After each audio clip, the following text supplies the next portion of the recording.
Solomon, before we throw some of the pointers that Melvin raised under the carpet, let's bring them back to light. He started off with the gender representation. The Dewey Act we have now was birthed by the Sierra Leone People's Party administration. It doesn't seem to be reflective in their own political party. Isn't that a concern to you? Well, I saw,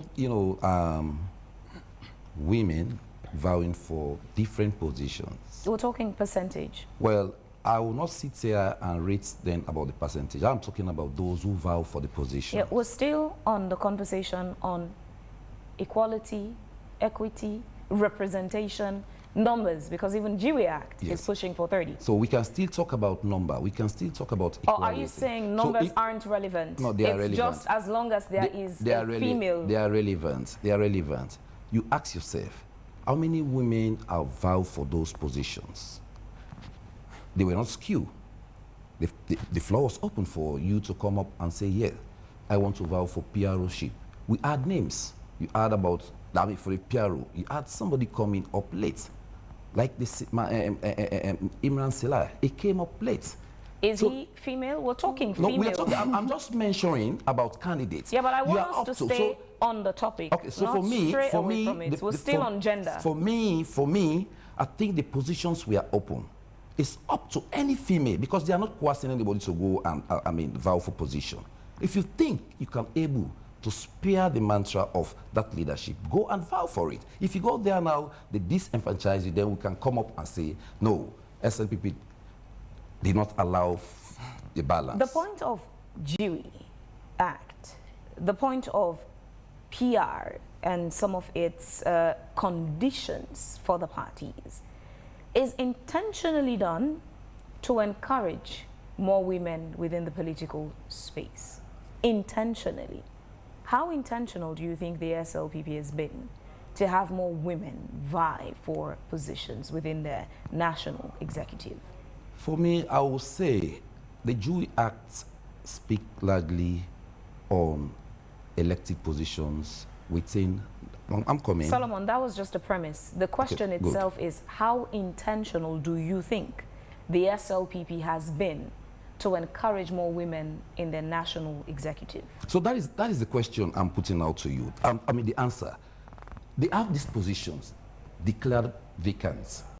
If you are a woman, you think you can able to go and vow for that position. They did not coerce any woman, in my own thoughts, or female, not to vow for those positions.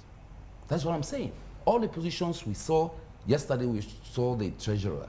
There was a female there.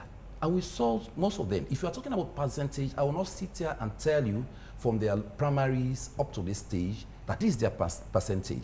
Except if they finish, after rounding up, I will tell you that in this region, they have X amount of women in positions. In this region, they have these other women. Or the national executive, let them finish their elections. Then we can come up now and talk about, the percentage of women or Dewey. One of the things that President Bio said yesterday that, other members of the party have taken now to social media as an anthem or theme is they are about to make history, to be the first political party in Sierra Leone to win 3 consecutive elections. That is different from the Sierra Leone voting history. Not to say there is not a possibility of that happening, but when you juxtapose that to where we've come from before 2023 elections, all the talks about, there would be no runoff, it's just a one-way trip, and to the 2023 elections, how things panned out almost exactly as was proclaimed, with all the controversies surrounding that election, to now making this other statement. How do you think this affects the sanity of the country politically going forward to 2028 elections? Let me say this. The president emphasized the need for him being the chairman for the president, heads of states of, the ECOWAS. He emphasized that if it's there to restore constitutional discipline within West Africa or Africa, he's going to start that with his party. And based off the legacy, he's talking about legacy here. Yesterday was addressing the delegates that the legacy he has left, if they follow that, and for now, he's spearing the ship, he's the head. Nobody is there to say, okay, I'm going to take President Bio Mansaray because they have not declared any positions for presidency or flag bearer. So he's saying if they want to continue with that, I think they should focus on the ball. That's what I heard from him. Focus on the ball means you are to score the ball. Make sure you focus on the ball. Meaning they have projects, they have promises, and they have made promises to the people. They said they would deliver X, Y, and Z. All the appointees, all ministers, whether you are in position of appointed positions, if you are in his administration, work towards that achievement. If they succeed of all what they promise, he's saying they will continue in leadership for the next elections. That's what he said. So, Melvin, Solomon is saying this has completely been taken out of context. That's it. That's what? With his submission on the statement of the president that they would make history to be the first political party in Sierra Leone to win 3 consecutive elections. That was a political rhetoric.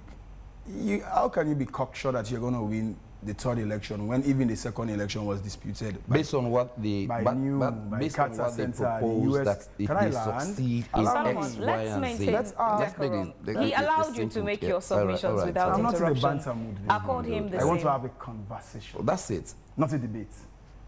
Go ahead. Debate if you want. You were saying? Yes. So the scenario I see there, President Bio is holding the rope and giving the delegates the cow.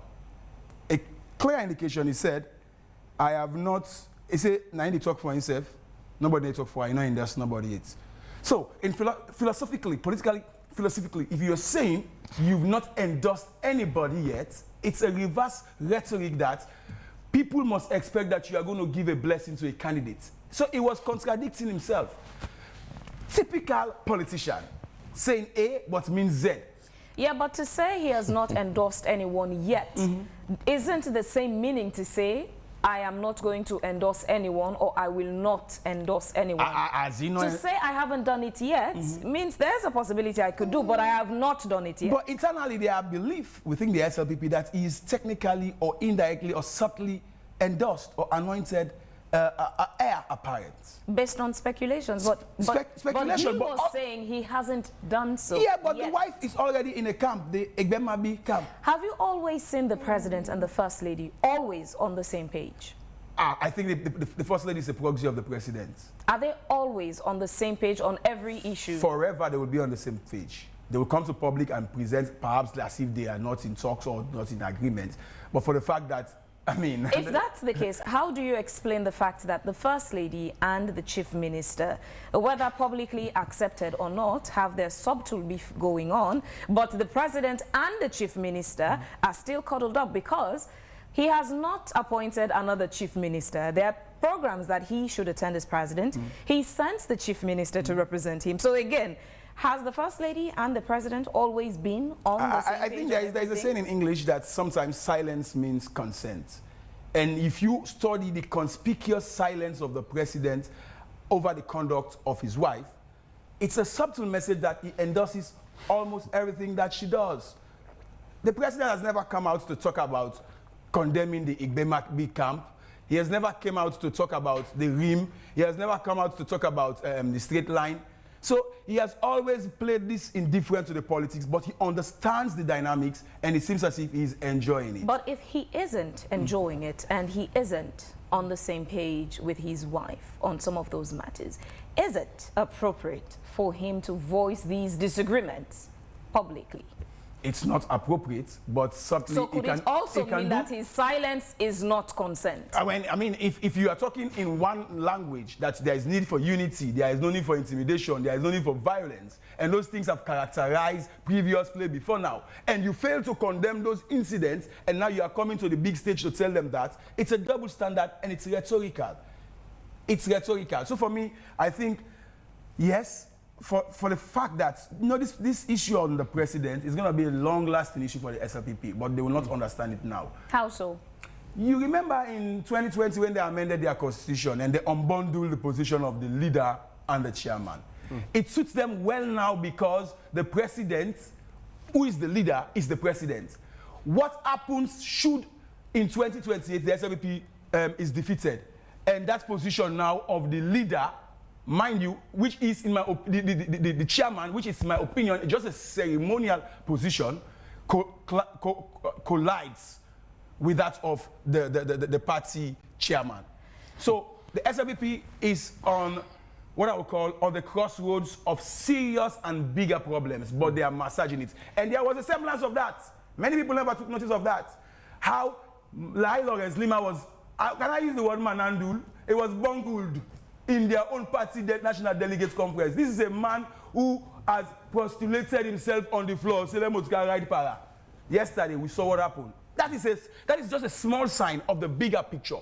Because there were some procedural issues there which the judges want to whitewash or water down the bridge. And you were having people there that said, they were just like, oh, should this be like this? But that's, I mean, Phebean, this is the point. We learned this from the APC. Whenever a government is in power, it's hard. Look at all the statements.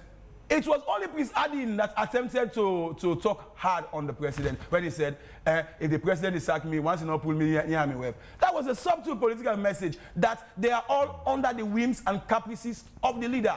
They don't have their own free will. If they do, we should have seen some challenges yesterday. One of which as to how they arrived at not adopting, not presenting the annual report, and at the end of the day, accepting the recommendation and proceeding with that. That was a misplacement of the procedure and the constitutional provisions in the SLPP. And nobody complained that. They were not going to complain now. They will complain only after things go wrong. And that's why President Bio, as the leader, must be very careful. If he's giving them the cow, let him give them the cow and the rope. But he cannot give them the cow and hold the rope, as I'm seeing now. We'll come to that report that was not tabled. Let's look at the statement again of the president on 3 consecutive elections history that he says they would make.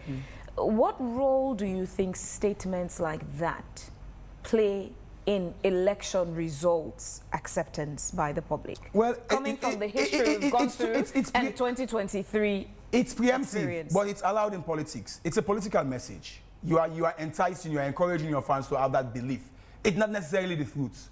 And Eskroma promised APC more than that, but they did deliver. So for me, I think that was just that's just the rhetorical or the political rhetorical side of his message. However, the seriousness there is, if he is conveying that message and he is ingraining it in the mindset of the delegates that they must win at all costs, it's dangerous. What if the people decide otherwise? Is President Bio saying that he is going to hamstring the will and the wishes of the people? No. Those messages, their connotation is so sensitive, particularly when the 2023 election is still an unfinished business. And you are saying you're going to win, you're going to make history. On what basis? How much has SLPP delivered on their 2023 manifesto? How much are we seeing as a matter of change in the new direction? So when he says such things, well, I know President Bio is good at saying these words. Remember the last time he said the COI is going to be the last COI? I think he's in his own world because he's the president. And if he is not giving the good advice, as some people misadvise an Eskroma, he might share the same fate as an Eskroma. Solomon, you were there in the hall yesterday. Did you sense any sort of tension between and among SLPP members? You know, there is always tension within political, arrangements. SLPP, as you see them, I think for me they are one of the biggest political institutions in Sierra Leone. And their internal wrangling for me is their internal wrangling. If you're not there, you will not know what is really happening within them, except you have to be part of them. That is to say, go and join them, then you will know exactly what is in the SLPP. Okay. For the president saying, if they were to continue leadership and winning the next election, is basing his point on deliverables. He spoke about leadership as service to the people. That's the key point.